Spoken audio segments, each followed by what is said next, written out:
So if you open up the scene file, video 3 start, this is what you'll be presented with. And this is a starting point for this course. As we can see, we have a basic horse model, which I have to say thanks to the guys at noncg.com who generously donated this and allowed me to use it. These models here are just some very basic wing models which I just threw on. They're not complicated or highly detailed because at the end of the day they're going to be covered in feathers. So I didn't spend a lot of time on that. And obviously if you're doing something a bit more complicated, you'd probably have the wings coming out of the actual horse geometry themselves. But for the purposes of this course, this just allowed me to jump straight in and focus on the actual XGen descriptions and collections themselves, rather than getting bogged down in modelling or texturing or anything like that. As well as this horse, we have a basic rig in there, which is just going to give us our main pose and the default stance. Now, as you can see, it's quite a bland looking horse. The wings need feathers. He needs a mane, a tail, and obviously he needs fur on his body. So let's look at the wings first. And what we're going to do is just bring in some of our own geometry, which is a feather model, and apply this to the wings. Let's just open up the XGen window. As you can see in the menu, we can create a description from right in here. We can import or export collections, export archives, and batch convert scenes to archives. Now, archives are the actual models which are going to be imported. So in this case, it's the feathers. So Maya stores them in a certain format so that XGen can use them correctly. So if you have models that you want to use, you will have to export them as archive files first. You can't just import a Maya file or a Maya binary file or an OBJ. It has to be exported as an archive. So yeah, let's just get some wings thrown onto this guy, some feathers thrown onto this guy. Let's open up the window. Let's create a new description, and we're going to call this one, this collection is going to be wing left, because we're going to focus on the left wing first, and later on we can duplicate the descriptions and apply them to the right wing. The description name, now we're going to layer up the feathers for this wing, and you'll see why as we're working through it. We want a primary layer which just shoots straight out of the back of the wing. If you look at birds' wings, there's a long primary layer in the middle, then above that and below it there's a secondary layer of shorter feathers. Basically the feathers get shorter the thicker the wing gets, until you get the main covering which covers the actual muscle sort of the wing. So let's just call this primary left, because this is going to be the main section. Now we know we're going to use our own geometry, so we'll set that to custom geometry. Now we don't want it random initially, because we want a nice flat layer coming out the back of the wing, so it makes sense for that to be a nice uniform line. And we're going to use expressions this time to control how they look. So if I click create now, we see we get an error. Archive file list is empty. So what I have to do now is go down and specify what objects are going to be used. So if I click add, and also in here you can export objects which are in the scene as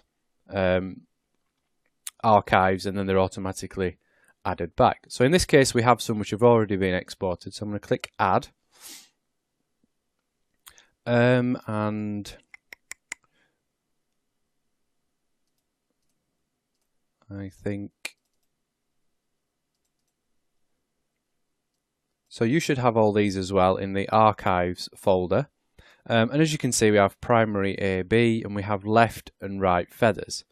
And the problem I've found with XGen is if you double up on the archive files, sometimes it doesn't play nicely. So rather than using feather primary A on both sides, I've had to create a left and a right.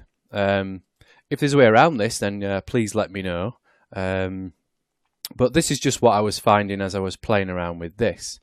So let's, we know we're working on left primary, and what I'm going to do is I'm going to select both of these, A and B, because you can have a complete list of feathers. So you could have 10 feathers on this wing, and it will randomly place them for you. So let's click open.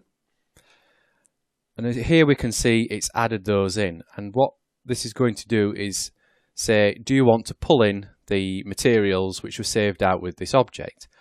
Now initially we do, but for later ones we're going to skip this, because if you imagine it's bringing a shader in per archive, and we end up with 16 archives, and then for later down the line we want to edit the materials, we've then got to edit 16 materials. So what I'm going to do is just, they all use the same material by the way, so what I'm going to do is just import one, and then later on we'll strip them down and then just apply one material to all of them. But for now we want to import those materials, so I'm going to click yes, and they've gone a bit black, which is fine, but you can see it's actually done something. So let's change this if we go over to preview, go down to primitive color. Now by default, when it's down at 0, as it's telling us there, it will try and display the default shader. But if I change this, let's make that red, it's just going to tint those red, and as you can see, we can see them a lot better now. But there's far too many there for us to actually work with, and what we needed was them to just come out of the back of the actual wing themselves. So let's just change the spacing to 20. As you can see, that's just separated them so we can actually see the feathers themselves. What I'm going to do is I'm going to select the model, and up here I'm going to do remove selected faces. Now that's just detached that description from that model, and instead what I want to do is we just want a line of feathers coming out of the back. And the good thing about XGen is if we just select some faces here as an example, so we just want to apply them to that selection there, replace with selected faces, and now we've got the feathers just coming out of the back here. So let's change that spacing back down to 10. But as you can see, they're all a bit wobbly and a bit wavy, and they're not all a uniform, they're not sort of following the same sort of line. We can go down here and start to adjust some of these sliders, so we can twist it around the normal, but then these feathers here don't work. And that's because the way XGen positions its primitives is it uses the surface normals of the model rather than using UVs or anything like that.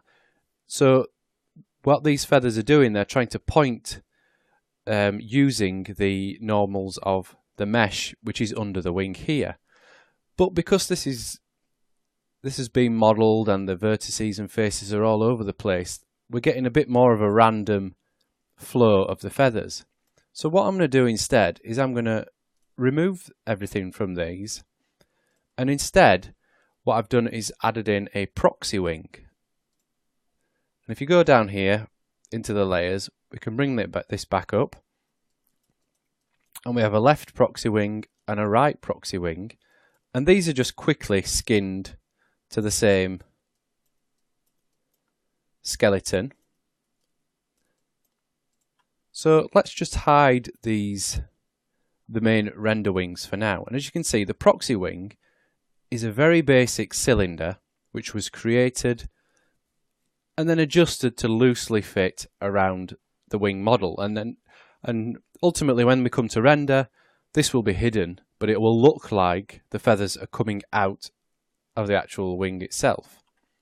So now what we can do, we know if we look here, we can see the polygons at the back here are nice and flat. So we can sort of predict that if we select this line here, go back to our XGen window, replace with selected faces. And what we've got there is we've got a much more predictable flow of feathers. They're all aligned the same way, they all flow nicely. And that's exactly what we want for the wing. We just want that sort of nice flow of the feathers to start us off. So now we have that, what we can do is start to play around with the attributes and the expressions to sort of add a bit more variety into there and just play around with it a little bit more. And I think what we'll do is we'll leave this here, and that's what we'll do. We'll pick it up and do that in the next lesson.